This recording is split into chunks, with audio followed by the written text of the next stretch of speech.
કેમ છો બધા? તો ગઈકાલે આપણે આઈએમપી ક્વેશ્ચન સિરીઝની અંદર એક ક્વેશ્ચન જે હતો temperature control of furnace using microprocessor, કે જે બહુ જ અગત્યનો પ્રશ્ન છે, આ વખતની પરીક્ષામાં આવી શકે એમ છે. એવી જ રીતનો એક બીજો અગત્યનો પ્રશ્ન છે એસસીઆર ફાયરિંગ એંગલ, પણ એટલો જ અગત્યનો છે. જનરલી જો પૂછાશે ને તો આ બંને પ્રશ્નો એક સાથે નહીં પૂછાય. જનરલી કેવી રીતનું થશે, જો ટેમ્પરેચર કંટ્રોલવાળો પૂછાય બરાબર, એટલે પૂછાશે તો આ બંને જ. મને તો એમ જ લાગે છે કે આ બંને પ્રશ્નો જે છે ને એ આ વખતના પેપરમાં હશે. પણ કેવી રીતના હશે? ઓરમાં હશે. એટલે કે જો ટેમ્પરેચર કંટ્રોલવાળો પૂછાણો બરાબર છે, ટેમ્પરેચર કંટ્રોલવાળો પૂછાણો તો એના અથવામાં જે છે ને એ આ એસસીઆર ફાયરિંગ કંટ્રોલવાળો હશે. બરાબર છે. એવી રીતનું બંને કમ્પલસરી નહીં હોય કે ટેમ્પરેચરવાળો એ લખો અને એસસીઆરવાળો એ લખો. આવી રીતના કમ્પલસરી જે છે નહીં હોય, પણ ઓરમાં હશે.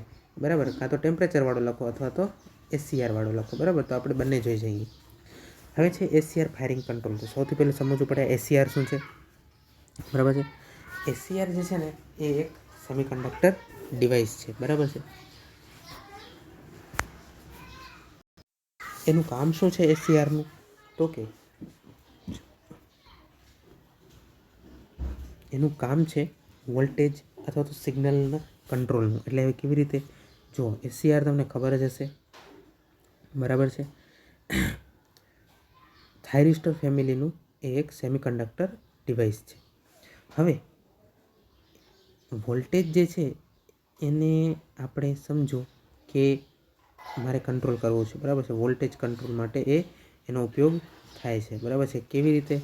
તો જુઓ, ધારો કે આપણે અલગ રીતે દોરીએ. બરાબર,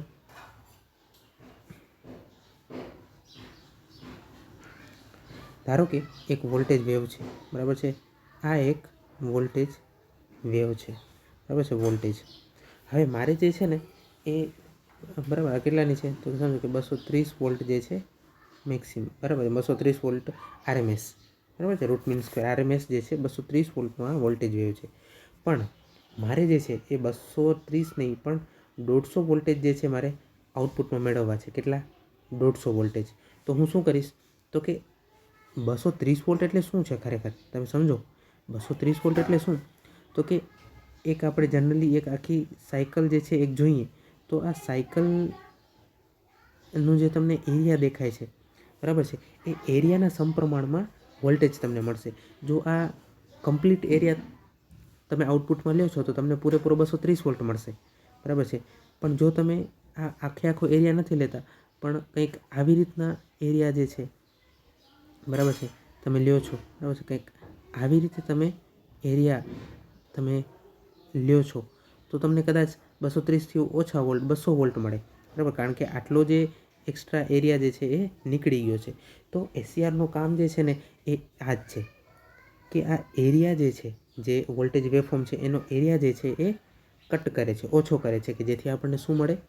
તો કે કંટ્રોલ્ડ વોલ્ટેજ જે છે આઉટપુટમાં મળે. હવે તમને થશે કે આપણને ક્યાં જોઈએ ભાઈ આવા કંટ્રોલ વોલ્ટેજ? તો તમને સિમ્પલી કહું, આપણા પંખાનું જે રેગ્યુલેટર અત્યારે જે આવે છે બરાબર, ઇલેક્ટ્રોનિક રેગ્યુલેટર, આપણે પેલું રેઝિસ્ટન્સવાળું નહીં, જે ઠક ઠક ઠક કરીને જે મોટું ખોખા જેવું આવતું ને એ નહીં, પણ એકદમ નાનું સિમ્પલ એ જે છે બરાબર, એની અંદર એસસીઆર હોય છે. અને એસસીઆરનું કામકાજ શું છે? તો કે વોલ્ટેજને જે છે એ કંટ્રોલ કરવા. કેવી રીતે? સમજો કે તમને ફૂલ પંખો જોઈએ છે ચાલુ એકદમ ફૂલ. બરાબર, તો તમે શું કરો? 5 ઉપર રાખો. હવે 5 ઉપર રાખો ને ત્યારે શું થાય? તો કે ભાઈ જે પંખાનું કનેક્શન છે ને એ સપ્લાય સાથે ડાયરેક્ટ થઈ જાય. એટલે કે સપ્લાય જો 230નો હોય ને તો એને પૂરેપૂરો જે છે એ સપ્લાય પંખાને મળે. એટલે કે પૂરેપૂરો એરિયા જે છે પંખાને મળે. એટલે કેટલા વોલ્ટ મળે? 230. હવે તો સમજો કે તમને ધીમો કરવો છે, તમે 3 ઉપર રાખ્યો તો પંખો ધીમો કેમ થયો? કે કારણ કે પંખાને ઓછા વોલ્ટેજ મળ્યા. ઓછા વોલ્ટેજ કેમ મળ્યા? તો કે તમે જ્યારે જે રેગ્યુલેટરને 5 ઉપરથી 3 ઉપર કર્યું ત્યારે એસસીઆર જે છે એસસીઆર બરાબર છે, એનો ફાયરિંગ એંગલ જે છે એ બદલાણો. બરાબર છે. એનો ફાયરિંગ એંગલ બદલાણો એટલે એણે શું કર્યું? તો કે જે આટલો વધારાનો એરિયા જે છે એને કાઢી નાખ્યો અને બાકીનો જે છે એને શું કર્યું? તો કે પંખાને સપ્લાય કર્યો. બરાબર છે. બાકીનો એરિયા જે છે વોલ્ટેજ વેવફોર્મનો એ પંખાને સપ્લાય કરી દીધો. તો એનાથી શું થયું, પંખાને મળ્યો ઓછો વોલ્ટેજ, અને એને ઓછો વોલ્ટેજ મળવાથી એની સ્પીડ ધીમી થઈ ગઈ, બરાબર છે. તો કહેવાનો મતલબ એ છે એસીઆરનું કામ શું છે, તો કે આવી રીતના વોલ્ટેજને કંટ્રોલ કરવાનું, બરાબર છે. ઓકે ચાલો. પણ તમને થશે મેં વચ્ચે એક શબ્દ બોલ્યો ફાયરિંગ એંગલ. ફાયરિંગ એંગલ શું છે તો સમજો કે ફાયરિંગ એંગલ શું છે, તો કે જ્યાંથી વોલ્ટેજ વેવફોર્મ જે છે શરૂ થાય છે, અથવા તો ઝીરો ક્રોસિંગ કહેવાય. જનરલી વોલ્ટેજ વેવફોર્મને જે આપણે ઝીરો ક્રોસિંગથી આપણે ચાલુ કરીએ છીએ એમ, એટલે આપણે રેફરન્સ ત્યાંથી લઈએ છીએ કે ભાઈ વોલ્ટેજ વેવફોર્મ ક્યાંથી શરૂ થયું, તો કે જ્યાં જ્યાં ઝીરો ક્રોસિંગ થાય છે, બરાબર છે, ત્યાંથી આપણે વોલ્ટેજ વેવફોર્મને શરૂ ગણીએ છીએ. તો ઝીરો ક્રોસિંગ એટલે શું, તો કે જ્યારે આ વોલ્ટેજ વેવફોર્મ છે એ આ ઝીરો લાઇનને ક્રોસ કરે છે, બરાબર છે, ઝીરો લાઇનને ક્રોસ કરે છે, એ જ કહેવાય ઝીરો ક્રોસિંગ. ઓકે ચાલો. તો ફાયરિંગ એંગલ શું છે, તો ઝીરો ક્રોસિંગથી, બરાબર છે, એટલે કે ઝીરો ક્રોસિંગથી કેટલા એંગલે, બરાબર, આપણે આ એંગલમાં જ માપીએ છીએ, બરાબર છે, આપણે એંગલમાં જ માપીએ છીએ આ વેવફોર્મને. તો કે જ્યાંથી શરૂ થયું એ 0 ડિગ્રી એંગલ, બરાબર છે, જ્યાં પહેલી વખત ક્રોસ કર્યું ત્યાં 0, બીજી વખત ક્રોસ કર્યું ત્યાં 180 ડિગ્રી, અને ત્રીજી વખત ક્રોસ કર્યું ત્યાં 360 ડિગ્રી, બરાબર છે. આપણે ડિગ્રીમાં જ તો ગણીએ છીએ. જો આપણે ડિગ્રીમાં નથી કરતા તો રેડિયનમાં ગણીએ છીએ. 0 એટલે 0 રેડિયન, 180 એટલે પાઈ રેડિયન, 360 એટલે 2 પાઈ રેડિયન, એવી રીતે. તો આપણે વાત કરીએ ફાયરિંગ એંગલની, તો ઝીરો ક્રોસિંગથી કેટલામાં એંગલથી મારે કંડક્શન ચાલુ કરવું છે, એટલે કે કહેવાનો અર્થ એ છે કે ઝીરો ક્રોસિંગ થયા પછી ક્યારથી મારે સપ્લાય જે છે એ ચાલુ કરવાનો છે. સમજાણું? ફરીથી બોલું છું કે આ તો આપણો મેઇન વેવફોર્મ છે જે આપણને મળે છે, સપ્લાયમાં મળે છે. કોના તરફથી, તો કે આપણે પીજીવીસીએલ તરફથી મળે છે. એ પહેલો વેવફોર્મ છે. બીજો વેવફોર્મ જે છે આપણે કોને આપીએ છીએ, કોઈ ઇક્વિપમેન્ટને આપીએ છીએ. ધારો કે હું અહીંયા પંખો જ લઉં છું તો સમજવામાં વધારે સરળતા થશે. તો કહેવાનો એ મતલબ એ છે કે ઝીરો ક્રોસિંગ પછીથી, બરાબર, ઝીરો ક્રોસિંગ પછીથી કેટલામાં એંગલે મારે જે છે એ સપ્લાય પંખાને આપવાનો શરૂ કરવાનો છે, બરાબર છે. સમજાય છે? ઝીરો ક્રોસિંગ શા માટે? કારણ કે મેં તમને કીધું રેફરન્સ આપણે એ લઈએ છીએ, બરાબર. તો આ આલ્ફા શું છે, એને ફાયરિંગ એંગલ કહેવાય. એટલે કે આલ્ફા ડિગ્રી પછીથી મારે જે છે પંખાને સપ્લાય આપવાનું ચાલુ કરવાનું છે, કે જેથી આલ્ફા ડિગ્રી સુધીનો જે આ એરિયા છે, બરાબર છે, એ નીકળી જાય અને વોલ્ટેજ ઓછા થઈ જાય, કે જેથી પંખો ધીમો ફરે, બરાબર. તો આ આલ્ફા ડિગ્રીને શું કહેવાય છે, ફાયરિંગ એંગલ. એટલે કે ઝીરો ક્રોસિંગ પછીથી મારે ક્યારથી પંખાને કે કોઈ પણ ઇલેક્ટ્રિકલ ઇક્વિપમેન્ટને સપ્લાય આપવાનું શરૂ કરવાનું છે, એ એટલે ફાયરિંગ એંગલ. હવે સમજો, ફાયરિંગ એંગલ જેટલો ઓછો હશે, ધારો કે આ ફાયરિંગ એંગલ છે 60 ડિગ્રી, બરાબર છે. હવે ફાયરિંગ એંગલ જે છે એ જેટલો ઓછો હશે એટલો વોલ્ટેજ તમને વધારે મળશે કે ઓછો મળશે? ચાલો આપણે જોઈએ. ધારો કે મેં ફાયરિંગ એંગલ જે છે એ 60ની જગ્યાએ મેં કરી નાખ્યો 30, બરાબર છે. ચાલો, ઓકે. ફાયરિંગ એંગલને મેં શું કરી નાખ્યો, આ અત્યારે છે 60 છે, બરાબર છે. મેં કરી નાખ્યો એને, ધારો કે અહીંયાથી આ 30 કરી નાખ્યો, 30 ડિગ્રી. ફાયરિંગ એંગલ મેં શું કર્યું, ઘટાડી નાખ્યો, બરાબર છે. કારણ કે આપણે ગણીએ ક્યાંથી છીએ, 0થી, બરાબર છે. 0થી એટલે કે ઝીરો ક્રોસિંગથી ગણીએ છીએ, 0 ડિગ્રીથી ગણીએ છીએ, તો 30 પહેલાં આવી જાય 60થી. તો હવે જે છે કેટલો જશે વોલ્ટેજ, તો કે હવે વોલ્ટેજ જે છે એ આટલો જશે, બરાબર છે. કોને? પંખાને કે કોઈ પણ ઇલેક્ટ્રિકલ ઇક્વિપમેન્ટને.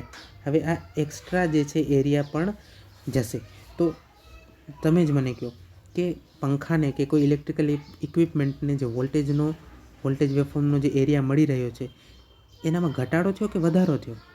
તમે કહેશો ચોક્કસપણે આટલો વધારો થયો. તો વોલ્ટેજ શું થશે, વધશે. એટલે કે 210 મળતા હતા, 200 મળતા હતા, તો હવે 210 વોલ્ટેજ મળશે.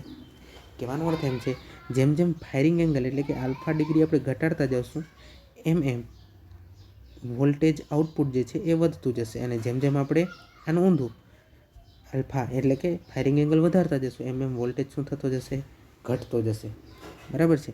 એ આપણે એકદમ સિમ્પલી જે છે એ સમજી શકીએ છીએ. કેવી રીતે? તો કે ફરી પાછું ચાલો હું તમને સમજાવું. ધારો કે હવે 30 ડિગ્રી હું નથી કરતો, બરાબર છે. 30 ડિગ્રી નથી કરતો, હવે હું કરું છું 90 ડિગ્રી, બરાબર છે. એટલે બરાબર છે, 90 ડિગ્રી કરું છું. હવે હું ચાલો અલગ કલર લઈએ, ઓકે, આ થયો 90 ડિગ્રી. તો હવે જે છે બરાબર છે એ વોલ્ટેજ જે છે હવે કેટલો મળશે? કોઈ પણ ઇલેક્ટ્રિકલ ઇક્વિપમેન્ટના આઉટપુટ તરીકે કેટલો વોલ્ટેજ મળશે? અથવા તો વોલ્ટેજનું વેવફોર્મ છે એનો એરિયા જે છે એ પહેલે મળતો હતો એનાથી વધ્યો કે ઘટ્યો? તમે કહેશો ચોક્કસપણે ઘટ્યો, કે જે આટલો એરિયા છે એ હવે નથી મળતો. તો વોલ્ટેજ શું થશે? ઘટી જશે, 180 કે કોઈ પણ ઓછા વોલ્ટેજ થઈ જશે. બરાબર છે. તો કહેવાનો અર્થ આ છે કે ફાયરિંગ એંગલ જે છે, મને લાગે છે તમે સમજી ગયા હશો. બરાબર છે. ફાયરિંગ એંગલ જે છે એ શું નક્કી કરે છે? તો કે આઉટપુટ તરીકે વોલ્ટેજ વધુ મળશે કે ઓછો મળશે. ઓકે, તો હવે આ જે પ્રશ્ન જે છે એમ કહે છે કે એસીઆરનું ફાયરિંગ એંગલ જે છે આપણે માઇક્રો પ્રોસેસરની મદદથી કંટ્રોલ કરી શકીએ છીએ. એટલે શું? તો કે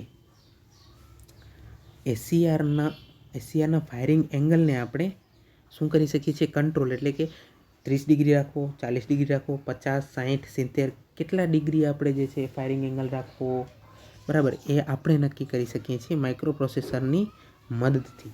બરાબર. અને આવી રીતે આપણે શું કરી શકીએ છીએ? તો કે આઉટપુટ વોલ્ટેજને કંટ્રોલ કરી શકીએ છીએ. તો ચાલો આપણે જોઈએ કેવી રીતે આ કામ થાય છે. સૌથી પહેલી વાત છે કે માઇક્રો પ્રોસેસર જે છે એ ફાયરિંગ એંગલ આપવા માટે, એસીઆરને ફાયરિંગ એંગલ આપવા માટે એક ડિલે રૂટીન જે છે એ ફોલો કરે છે. એટલે કે ડિલે રૂટીનને એક્ઝિક્યુટ કરે છે. ડિલે રૂટીન શું છે?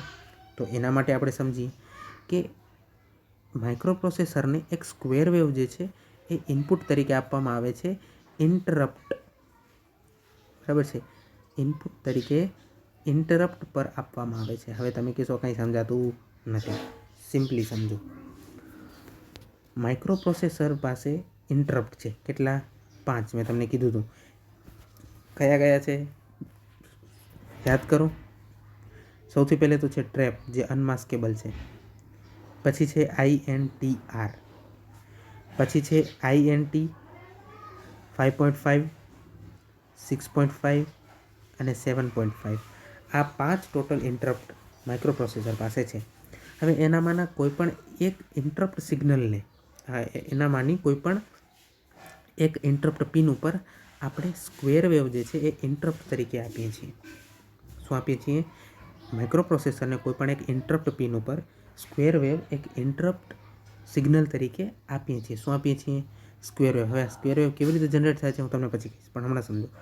હવે જ્યારે પણ માઇક્રો પ્રોસેસરની જે ઇન્ટરપ્ટ પિન ઉપર આપણે સ્ક્વેર વેવ આપીએ છીએ એ સ્ક્વેર વેવ હાઈ થશે, એટલે કે +5 વોલ્ટ થશે.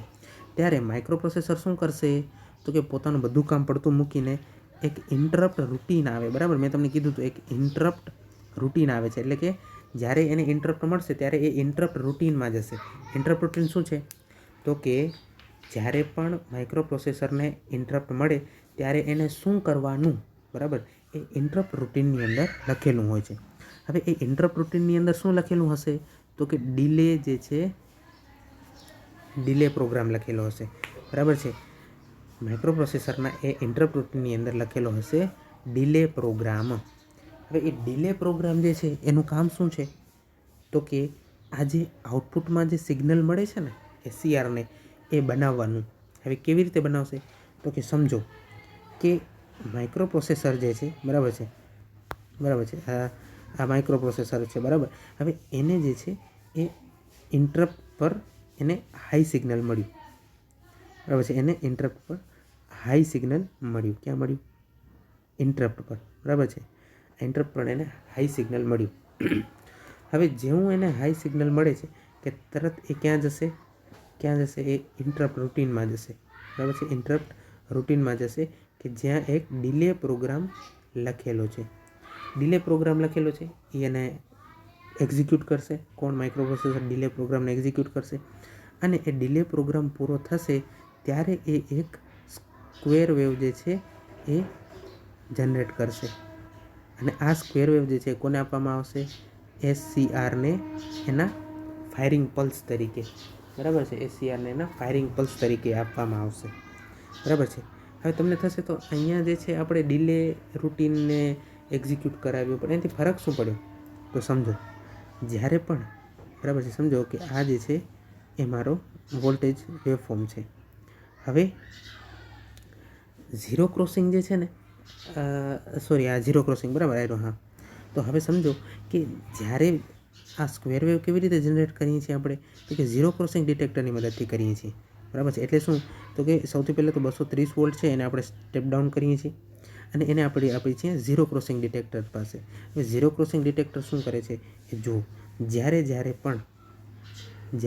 પણ આ વેવફોર્મ છે એ ઝીરોને ક્રોસ કરે છે બરાબર છે, ઝીરોને ક્રોસ કરે છે ત્યારે ઝીરો ક્રોસિંગ ડિટેક્ટર શું કરે છે, એક સ્ક્વેર વેવ જે છે એ જનરેટ કરે છે બરાબર છે. કેવી રીતે, જો સમજો કે આ પહેલું ઝીરો ક્રોસિંગ આવ્યું બરાબર છે, તો એ ઝીરો ક્રોસિંગ પર શું કરશે, સ્ક્વેર વેવ એટલે ઝીરો ક્રોસિંગ એક ઝીરો ક્રોસિંગ પર હાઈ થઈ જશે અને બીજી ઝીરો ક્રોસિંગ પર શું થઈ જશે, લો થઈ જશે. ફરી ઝીરો ક્રોસિંગ આવી તો ફરી હાઈ થઈ જશે, બીજી ઝીરો ક્રોસિંગ આવી તો વળી લો થઈ જશે. તો આવી રીતે ઝીરો ક્રોસિંગ પર શું થશે, હાઈ લો થઈને આવી રીતના એક સ્ક્વેર વેવ જે છે એ જનરેટ કરશે. હવે મેં તમને કીધું હતું કે જ્યારે પણ માઇક્રો પ્રોસેસરને આ સ્ક્વેર વેવ મળશે ત્યારે એ શું કરશે, ઇન્ટરપ્ટ રૂટીનમાં જશે, એની અંદર ડિલે પ્રોગ્રામ રહેલો છે એને એક્ઝિક્યુટ કરશે બરાબર છે. પછી શું કરશે, એ એક્ઝિક્યુટ થઈ ગયા પછી એટલા સમય પછી એ શું કરશે, એસસીઆરને એક ફાયરિંગ એંગલ મોકલશે. એટલે જુઓ, સમજો કે આ ક્ષણે જે છે બરાબર છે, આ ક્ષણે એને સ્ક્વેર વેવ મળ્યો બરાબર છે. આ ઝીરો ક્રોસિંગ બરાબર, આ ઝીરો ક્રોસિંગ એટલે અહીંયાથી zero crossing detector square wave બનાવશે, એ મળશે માઇક્રો પ્રોસેસરને ઇન્ટરપ્ટ તરીકે. અને પછી જે છે એ ઇન્ટરપ્ટ રૂટીનમાં જશે અને ડિલે પ્રોગ્રામ જે છે એને એક્ઝિક્યુટ કરશે. હવે ડિલે પ્રોગ્રામ પૂરો થશે પછી જે છે એ શું કરશે, એક ફાયરિંગ પલ્સ જે છે એ કોને મોકલશે, ફાયરિંગ પલ્સ એકદમ નાની હોય બરાબર છે, એ એસસીઆરને મોકલશે. અને જેવી એસસીઆરને ફાયરિંગ પલ્સ મળશે કે તરત જ એ આઉટપુટ જે છે એ કોને મોકલશે, જેની સાથે પણ એ એસસીઆર કનેક્ટેડ હશે. જેમ કે ધારો કે પંખો, તો પંખાને એ મોકલશે, શું મોકલશે, આઉટપુટ સિગ્નલ. પણ ક્યાંથી મોકલશે, જ્યાંથી એને ઇન્ટરપ્ટ બરાબર છે, જ્યાંથી એને ફાયરિંગ પલ્સ મળી છે ત્યારથી મોકલશે બરાબર છે આઉટપુટ.